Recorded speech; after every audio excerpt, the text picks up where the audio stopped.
Now, we are getting ready for the Ubisoft press conference that we'll be presenting in its entirety to you guys here live on YouTube, youtube.com/E3.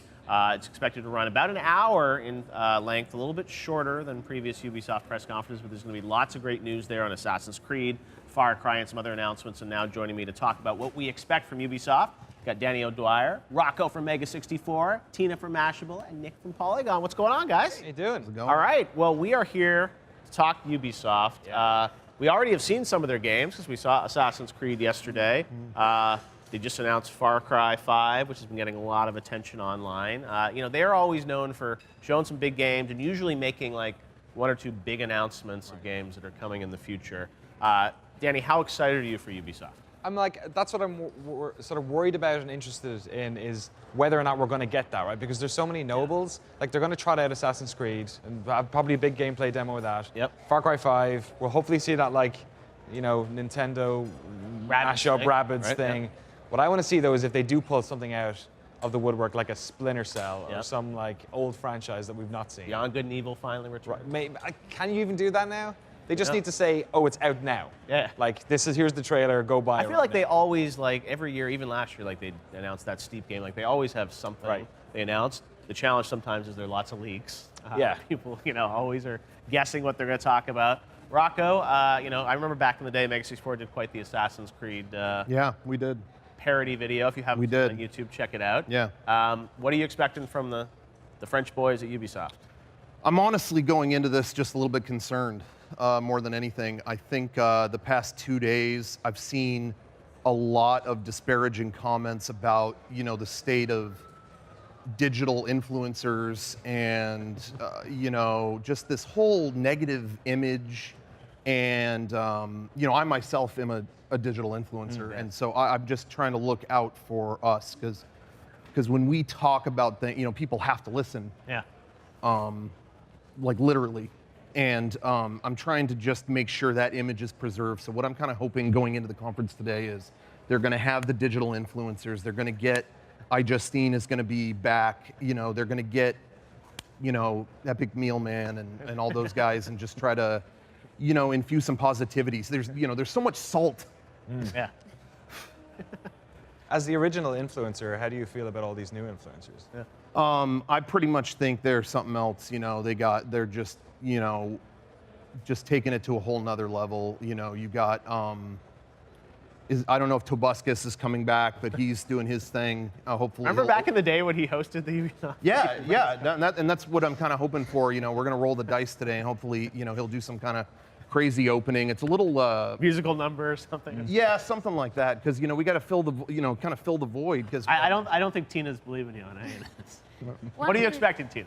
Well, if the previous conferences that we've seen so far are any indication, they have been going that route, and we know that Aisha Tyler's not going to be there. That's true. Right. Yeah. So, yeah, sadly. Hey, Rocco, you better get over there. You only got like 90 seconds. You know, I offered and maybe you guys did a tape like you do for the GDC Awards. Maybe there's some Mega 64 bits. You know, we could have made a video, but I'm just you know, get Epic Meal Man to do his thing and eat that big meal. Slow-mo guys will do something. You never know. Slow-mo guys. I did a skit once.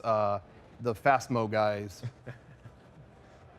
Nick, what are you thinking from Ubisoft? I'm hoping, like, I'm really hoping that they weren't discouraged by kind of the reception to the, like, let's make a meme thing in the past, because that was literally my favorite moment of E3 last year. Other than that, like, apparently on Walmart.com, a listing for the Kingdom Rabbids thing just went up like 6 minutes ago. Okay. So that's got to be real, right? Yeah, as if that wasn't confirmed 1,000 times already. Yeah. So maybe there's like an amiibo thing for that, but I feel like they're saving that for Nintendo. I'm basically here to see the weird, gnarly pseudo-Minions Mario crossover thing that is happening. And like how weird it gets, because like that original shot looked like something like a sales pitch. There was a cuss word in it. Yeah. Which was very... So like Mario with his gun. I mean, right? Yeah, with a like gun. Yeah. They've spent like decades making sure that those characters never had guns unless they shot like water. It's a new Nintendo. Well, we're going to find out. We're going to head over to the Ubisoft press conference. We'll be back in a little bit with you guys reacting to it. The press conference is going to run, you know, probably around what I've heard, like about an hour to an hour and 10 minutes. So significantly shorter. Last year, Ubisoft ran almost 2 hours. So get ready. Check out Ubisoft live right here on YouTube. Wow, what an amazing press conference from Ubisoft there. A big reveal, Beyond Good and Evil 2. Jeff Keighley back here with YouTube live at E3. Ubisoft CEO Yves Guillemot is actually driving over here right now to our set. His first interview will be with us live in just a few minutes, and a lot of those teams will be coming by. So we got lots of questions for him. I'm back with Danny, Rocco, Tina, and Jessica Chobot is also joining us now. Let's start with you, Chobot. Yeah. What do you think? There was some pretty cool news there. Yeah, that definitely exceeded my expectations so far. I think this has been my favorite conference of the show. I would agree. I love the fact that they had the developers front and center and really celebrated them, and then showing them off as how like kind of a family they've become in our team. I love that, love that, love that. I also really, obviously, you know, the out there, Beyond Good and Evil 2. Oh my God. I was pretty stoked for Far Cry 5, and then I saw that and I was like, oh, okay, like I'm on board 110% for that game. Yeah. That might be the game I'm actually most excited coming out at E3 so far. Yeah. I'm not really expecting anything to push that, but we'll see. No, and it was a cool, they did that trailer for that game, I don't know, it was probably like 8 years ago, and that was sort of felt like it was a CG thing, so I'm curious when he was here, like, how early is that in development? I'm sure it's far off, but the fact that they teased it again, and it was also like, it was a really tight press conference, like just over an hour. Last year, Ubisoft was pretty bloated. It was like 2 hours long. I mean, Miyamoto opening the show, Beyond Good and Evil 2, and that new Ubisoft Toronto I mean, I'm star. jumping on the hype train. I'm so for it. And I love the fact that Nintendo is finally unlocking their IPs for other people to play with, because I think that's just going to like open the door for so many cool games in the future with the characters that, you know, I grew up with.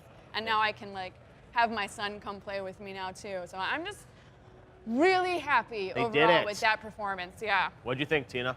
Yeah, I mean, Beyond Good and Evil 2 is just the mic drop of the show for them. Yeah. But even outside of that, like, I don't think anyone was expecting anything of The Crew 2, but that looked pretty good. Yep. The Skull and Bones game also is basically like Assassin's Creed minus the, well, it's Black Flag minus the Assassin's Creed, which I think is what everyone wanted that game to be. So they had a couple stunners there for sure, and they did a good job this year. Rocco, you got sort of a digital influencer in there. Yves Guillemot, he's the new letdown. Letdown? I thought it was a letdown. Yeah. I couldn't count one JRPG at all, and no Tobuscus. I mean, completely MIA. I feel like they haven't really lived up to what they did years ago, you know. And so I don't know. You're kind of down on it. Sad. That's all right. The game, I mean, Beyond Good and Evil could be fun, but I just feel like without an influencer to tell me that it's fun, I don't really. You don't know. What to do with yourself. Yeah, I'm kind of like, what do I do with this? You're lost. You're like, somebody to guide you through it all. Yeah, I just could have used like, you know, the epic meal. Meal man. Exactly. Danny? I can't tell you how many times I've come to E3 and asked when are they going to make a Mario XCOM game. Yeah. But finally, they've come good on that. I don't think, like, I was expecting it to be some sort of like party game mishmash thing, or like some, you know, throwaway fun little thing you'll play for like a week. But they're making like a bona fide, like turn-based strategy game with Mario. Crazy, like, right? who came up with this? Yeah. It's no, like, and it seems like they're in depth. Miyamoto involved. Like, that's pretty cool to have him out there. And it sounds like he's been collaborating with the team a lot on it. So yeah, front to back, a ton of news. There was also that new Ubisoft Toronto IP Star. yeah. Oh, Starflight? Was that what it was? Starflight, I think. Starlink? Star Ocean. Starflight, Starlight, which No Man's Skylander. Exactly. Yeah. Oh, nice. Yeah, All right. it looked a little bit like that. So that's another new announcement. So Ubisoft pushing in a bunch of directions with two big games this year. Assassins, Far Cry, and then you add in all these other titles. That was a lot of stuff, and I got to say, by far, I think my favorite press conference so far in terms of, you know, they dropped some big bombs in terms of big news. So how would you get? What grade would you give it, Danny? Yeah, I don't know. I think that was probably the best. Although this year does feel like this strange like interim year where there's a lot of like nothing going on and a lot of sequels and stuff. I think what I like about Ubisoft is they have this like incredible breadth for like a developer of their size. Like they even have sports games like Steep. Yep. And you know the fan South favorites. Park Right. Two South Park games, a mobile game coming out as well. So yeah, I thought I enjoyed it a lot. It was pretty much like all the staple of stuff that you'd expect from Ubisoft with a couple of nice little. So what grade would you give it? Like, are we talking one upgrades like A's, B's, C's? Yep, Can I get out of 10? ABCs. Yeah, give it a B+. B+. Rocco, what kind of grade would you give it? I'm gonna go D. Just Dance was cool, so I give him a couple points, and then it's coming to the Wii.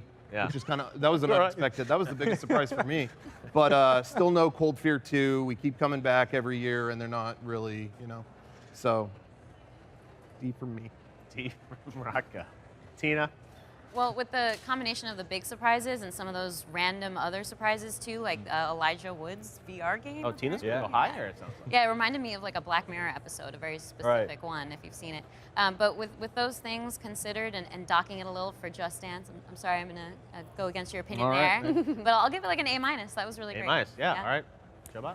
Yeah, I'm fully jumping onto the hype train for this one, especially compared to everything else up to this point at E3. So I'm gonna give it, and with how like you had said, how the breadth that they hit everything and like made sure that all the consoles have something good coming towards them, I'm gonna give it an A. Wow. Yeah. All right, full on A. Because now, I gotta don't say, give a fuck. That's why. No, it was A. like, you think of how many games they announced there, especially compared to, EA. I mean, EA had Anthem, but they didn't have so many other games. Right. Xbox, didn't really have any new first-party stuff to talk about. There were some big new announcements. Gets me excited for what Sony might have tonight. Oh yeah, I am dying out of curiosity they always right now. Have incredible games and hopefully a couple cool surprises.